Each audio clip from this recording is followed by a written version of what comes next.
Bueno, ahí lo tiene el vocero Adorni. Claro, ojalá sea este el tono, pero también hay algunas cosas para señalar en las declaraciones del vocero Adorni. Yo casi no vi jubilados. Mentira, estaba lleno de jubilados. De hecho, si no, explíquenme cómo termina sentada de culo y con la cabeza rota la jubilada de 87 años. Eso es porque había jubilados y de hecho después los canales de televisión, varios de nosotros llevamos a los jubilados que estaban en la marcha, porque son 15 grupos de jubilados los que organizan las marchas de los miércoles.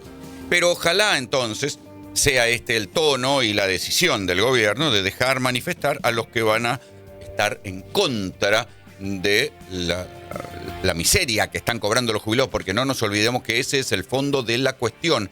Sin embargo, porque acá está como el discurso sinuoso del gobierno, dicen, bueno, ojalá se pueda protestar en paz, pero después aparece el justificativo de la represión. De hecho, aquel que mañana vaya a manifestar pacíficamente, por lo que crea que es su legítimo derecho, y vea violencia, que se corra, porque las fuerzas de seguridad van a actuar. Y las fuerzas de seguridad, si tienen que reprimir a los violentos, lo van a hacer. Y es bueno que el que fue legítimamente a esa marcha a reclamar por algo que considera justo, se corra y no pase un mal momento. Ese es el relato racional. El problema es que cuando uno recuerda lo que quedó grabado el otro día, cuando eran, no sé, 6, 7 canales los que transmitían en directo, cantidad de cronistas que grababan sin transmitir en directo y después mostraron las imágenes, los fotógrafos que fotografiaron y grabaron lo que estaba sucediendo, todo esto queda desmentido. Porque detuvieron a gente que estaba parada en una esquina a las trompadas, porque detuvieron a gente a la que no podían acusar de nada, porque hubo incluso varios hechos dudosos y mucha sospecha de infiltración. El relato oficial no se condice con lo que después hace la policía en las calles. No se comunicaron, lo único que recibimos es esa opinión que dio tarde porque no fue el primer día, fue a la semana, recién dijo que se solidarizaba con la familia, o no me acuerdo bien qué es lo que dijo de la familia de Pablo, después de una semana, después de haber mentido y ir cambiando la mentira a medida que la realidad la desmentía, ¿sí? Es muy hipócrita y fue una salida desesperada para zafar el momento, nada más, pero obviamente no es sincero. Ahí lo tienen a Fabián Grillo, el padre de Pablo Grillo, que todavía sigue peleando por su vida. Y a veces hay que ir a la gente más sencilla para escuchar la verdad. Y lo que está diciendo Pablo Grillo es lo que, en definitiva, muchos no terminan de decir claramente, y es que la ministra Patricia Bullrich mintió, y mintió varias veces, y por eso, dice el padre de Pablo Grillo, que pelea por su vida, que no le cree cuando dice que transmite su solidaridad. Porque él transmite su solidaridad para quedar bien cuando tiene las cámaras delante, pero después, como ellos mismos dijeron, ni un llamado, nada, ni un pedido de disculpas. Yo quisiera ver qué hace ese personaje, que es el que le pega a esta mujer, cuando va a la casa. ¿Qué le dice a los hijos? ¿Qué le dice a la madre? ¿Qué le dice a los tíos? ¿Qué le dice a los vecinos? Dale, dejate de joder, tarado. Le pegas a una vieja de 81 años. Sí. Lo rajo. En el mismo momento. Ahí lo tienen Aníbal Fernández, que fue ministro de Seguridad varias veces, diciendo, bueno, si yo llego a estar a cargo de la Policía Federal y un policía le pega a una señora de 87 años como le pegaron a esta, yo lo echo al policía. Hay que recordar que también Fernández en un momento dado, durante su gestión, se vio desbordado porque la propia Policía Federal se tuvo que hacer cargo de uno de los 2 muertos en el Parque Indoamericano. Recuerden aquella toma rarísima por la cual gente de la Villa 20 cruzó una autopista y se metió a tomar un parque público. Parecía una cosa armada de una manera delirante. No se entendió bien qué pasó. Y ahí hubo el que intervino para irlos desalojando y desalojando y desalojando. Después de la represión del primer día fue Sergio Berni, que tenía un puesto menor en el Ministerio de Desarrollo Social, pero a cargo del Ministerio de Seguridad estaba Aníbal Fernández. Y en aquel momento, con los viejos protocolos, la Policía Federal terminó matando un manifestante. Y eso le costó que a Aníbal Fernández lo sacaran del gobierno, y creo que terminó siendo senador, y después vino Nilda Garré, que trató de manejar los protocolos de seguridad de acuerdo a estándares internacionales y de otra manera, que es justamente lo que ahora se está criticando. Vemos que un Congreso militarizado votando algo en contra del pueblo y reprimiendo como lo hicieron la semana pasada es un escenario que lamentablemente no nos tenemos que acostumbrar, normalizar, naturalizar, ver, que atenta contra la democracia y que esperemos no se repita y que la familia de Pablo pueda tener tranquilidad y acompañamiento pacífico el día de mañana. Quien habla es Mayra Mendoza, es la intendenta de Quilmes, que dijo que bueno, que va a estar en la marcha como otras asociaciones políticas, civiles que van a ir hoy a acompañar a los jubilados. Va a ser raro porque el vallado habitual va a estar todavía más lejos del Congreso, entonces no va a quedar claro cuál va a ser la cabecera de la marcha, dónde van a ir a marchar. Después, enseguida vamos a estar analizando cómo es el vallado y a dónde van a ir a marchar, porque yo creo que si los alejan tanto de Congreso, va a ser una tentación para que los manifestantes peguen la vuelta y terminen en Plaza de Mayo. Pero bueno, eso se verá a lo largo del día. En instantes va a comenzar la marcha. El operativo de rejas y de vallas ya está armado. Lo que sí puedo dejar tranquilo a la gente, muy tranquila, es que lo que hagamos nosotros no va a afectar a la gente. Nosotros lo primero que hemos hecho es poner la macro en orden y ahora estamos recapitalizando el Banco Central para crear las condiciones para que cuando liberemos las restricciones cambiarias puedan estar seguros que no va a haber ningún problema para la gente, ni va a haber un salto devaluatorio como dicen algunos que pide el fondo no pide nada de eso. Todo lo que hemos hecho durante este año es hacer los deberes para ir hacia un país normal. Bueno, guárdense esta frase, porque ayer, mientras nosotros aquí estábamos al aire en RPM, el ministro de Economía, Luis Caputo, estaba hablando en una entrevista por televisión. Interesantísimo, porque Caputo tenía previsto asistir a no sé qué foro empresario, levantó la asistencia al foro empresario y fue a dar una entrevista en televisión. O sea que era una actividad urgente. ¿Y por qué era urgente esta presencia del ministro de Economía en televisión? Para, como se dice, y abro comillas, tranquilizar a los mercados. Bueno, terminó de hablar Caputo y otra que tranquilizarse los mercados, se dispararon los dólares, cayeron los bonos, aumentó el riesgo país.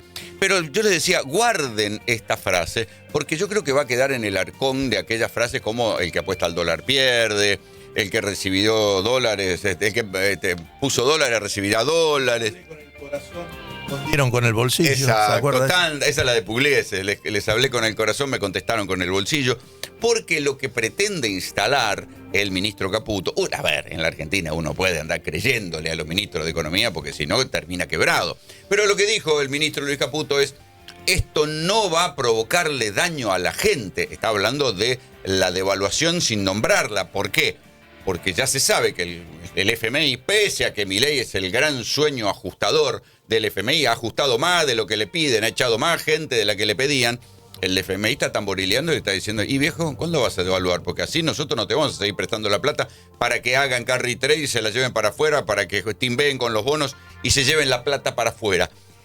Y el gobierno dice: bueno, vamos a ver si hay un nuevo esquema cambiario. ¿Cuándo dijo esquema cambiario? Todos los que tienen y los que timbean con la guita, como el señor Cerolini, agarraron y sacaron la plata y empezaron a pasarse a los dólares, y eso fue lo que provocó la suba de los dólares. Lo del fondo es impagable. Hay que ir y firmar para que se autocobren. Hasta cuando ellos hacen una revisión en el 22 del Exceptional Access de Argentina, ahí admiten que hacen un crédito para autocobrarse. Este va a ser la tercera refinanciación así. No lo llaman refinanciación porque es desembolso y pago contra cumplimiento de meta. No es una reestructuración propiamente dicha.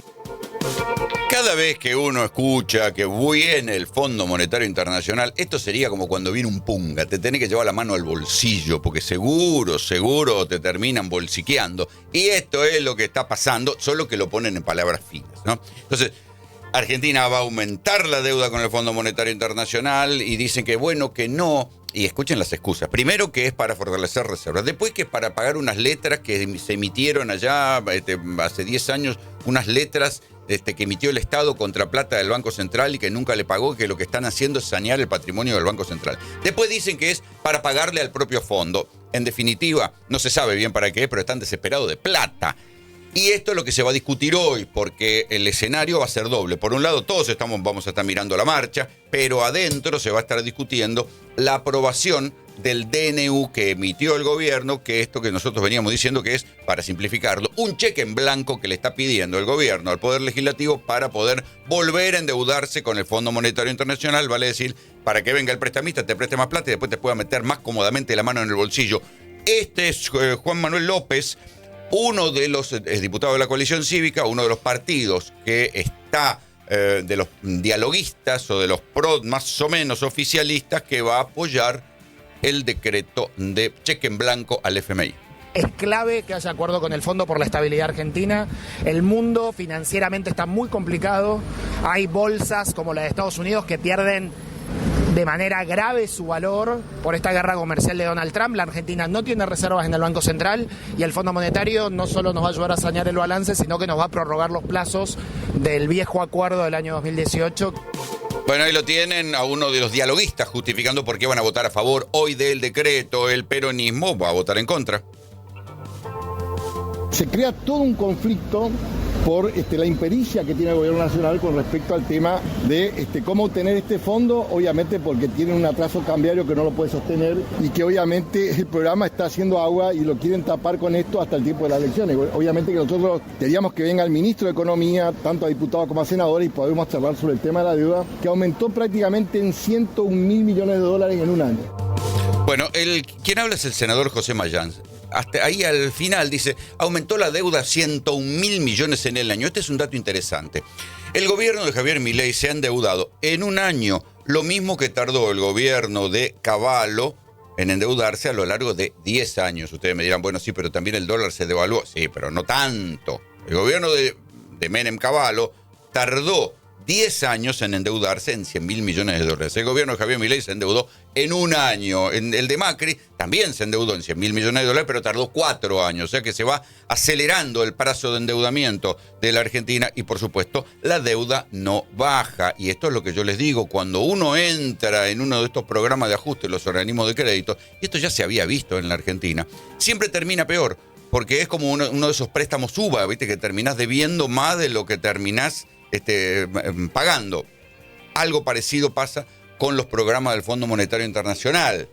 Pareciera que en la Argentina nos hemos olvidado de todo esto. Quien lo está recordando es el senador José Mayán. ¿Por qué? Porque ayer, y esto me lo había anticipado aquí el señor Cerolini, me dijo, ojo que el justicialismo se va a reunir y va a, en la práctica, desconocer lo que vaya a hacer el gobierno con el Fondo Monetario Internacional. Esta idea de un DNU, que es un cheque en blanco, dijeron los justicialistas, es una manera de darle poderes especiales al Poder Ejecutivo y el Poder Legislativo no lo puede hacer. Y si el Poder Ejecutivo utiliza estos poderes especiales para negociar la deuda, atención, porque lo que no está dicho pero sobrevuela, es que esa deuda luego podría ser desconocida.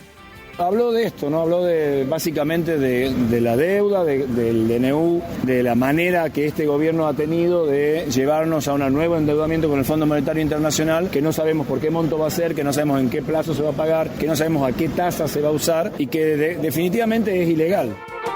Y lo tiene a Pablo Yedlin, diputado de Tucumán, del Partido Justicialista, por cierto, que está diciendo esto mismo. Dice, cuidado, porque lo que está haciendo de esta manera, el Poder Ejecutivo, al pedirle al Legislativo un cheque en blanco, es algo que el propio Legislativo no puede hacer, no le puede dar un cheque en blanco para cuestiones de deuda, porque existe una ley. Entonces esto va a generar una discusión jurídica, que ya sabemos que las discusiones jurídicas terminan en un pantano de arenas movedizas en la Argentina. Y fíjense, si no, lo de la criptoestafa, que el fiscal Tayano todavía viene cabalgando en mula a ver si se define a agarrar o a tomar alguno de los teléfonos que tiene que tomar. Mientras tanto, después se los voy a contar, en Estados Unidos ya hay una demanda en la Corte Suprema de Nueva York. Muy interesante lo que dice esa demanda, en instantes se lo voy a contar. Pero lo que busca el justicialismo es una sanción política a futuro, diciendo, ojo, esto es una delegación de poderes especiales, es inconstitucional, y no lo dijeron todavía, pero sobrevuela que si ellos vuelven a ser gobierno algún día, van a desconocer esta maniobra del gobierno de adjudicarse un cheque en blanco para mantener la plata dulce.